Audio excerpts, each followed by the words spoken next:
Okay, so hello everyone, welcome back to another episode of Ricky's Reviews, where today, well, if you've read the title and thumbnail, then you know that we'll be continuing the Jurassic World franchise, because we have two movies left. We have Jurassic World 2, or as this video is, Jurassic World Fallen Kingdom, and then I've got Jurassic World Dominion, and then next Wednesday is when Jurassic World Rebirth comes out, so hopefully I'll have these two Jurassic World videos up, but today we are covering Jurassic World Fallen Kingdom, the 2018 sequel to the 2015 Jurassic World film. This film picks up, I think, in real time 3 years after the park closes down in Jurassic World. And the plot of this one is Claire is trying to save the dinosaurs on Isla Nublar from a volcano that is going to explode soon and make the dinosaurs extinct for a second time. Now, she doesn't want that to happen, so she's been trying to raise funds to go there. Or no, not, she's just been trying to raise awareness for this to try to get help. And she's contacted by this man, Eli Mills, I believe his name is. I don't remember his name very well, but yeah, Eli Mills, and he wants to support Claire's fund of going to get the dinosaurs. So they send a team out of mercenaries and people to go and try to capture as many dinosaurs as they can.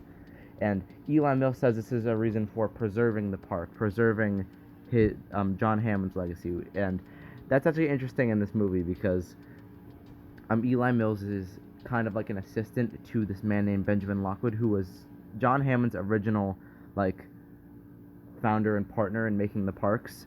So they get sent to the island, but things imminently go wrong. And that's the plot of this movie.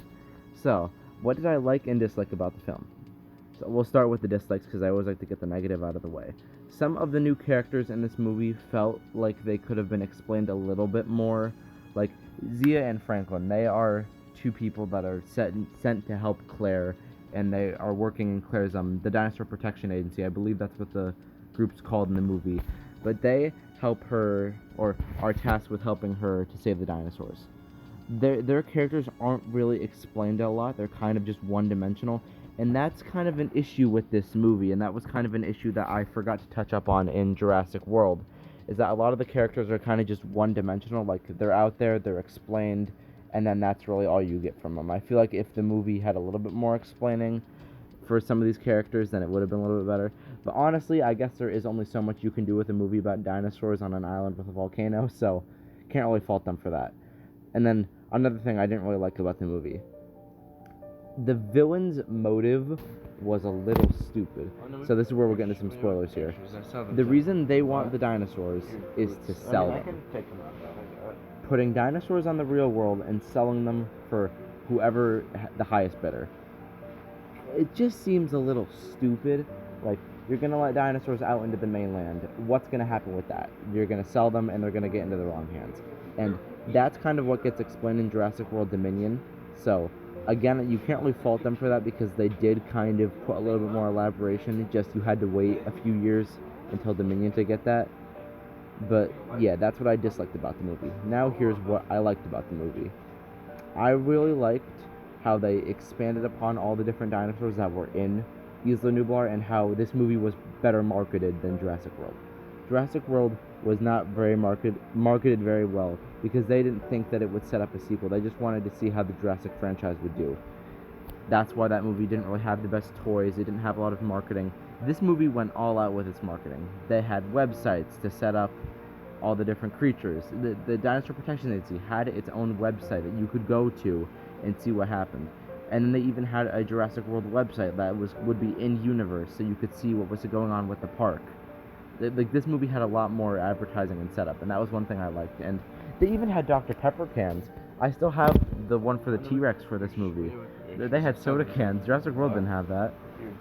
And then here's the other thing I liked tied in with my favorite scene. Now, it's playing right now, but it's the scene with the Indoraptor in the bed. Now, I really am one for horror movies, so as you know, because half the reviews on my channel are horror movies, but I really liked how they did the Indoraptor kind of similar to a xenomorph, with kind of like the hand stretching out, which would be the xenomorph mouth and tail in Alien. I like how they made it more of like almost a horror monster, but also terrifying in the same sense, while in a Jurassic World film. So they forayed into horror a little bit with this one, and I believe that in Jurassic World Rebirth they're going to do that again with the new D-Rex, and I'm going to see that opening night, so I'll have a review out for that at some point. But yeah, that was what I liked about the movie, and that is what I disliked about the film. And my favorite scene with the Indoraptor in the bed. So that is my review for Jurassic World Fallen Kingdom. I've got to give this movie a 7.5 out of 10, and it did a good job as a middle part in this Jurassic World trilogy. I just think that it could have done a little bit more elaboration on some characters. Okay, that's my review for the film. I hope you guys enjoyed. Comment, like, and subscribe, and I'll see you all in the next one. Bye-bye.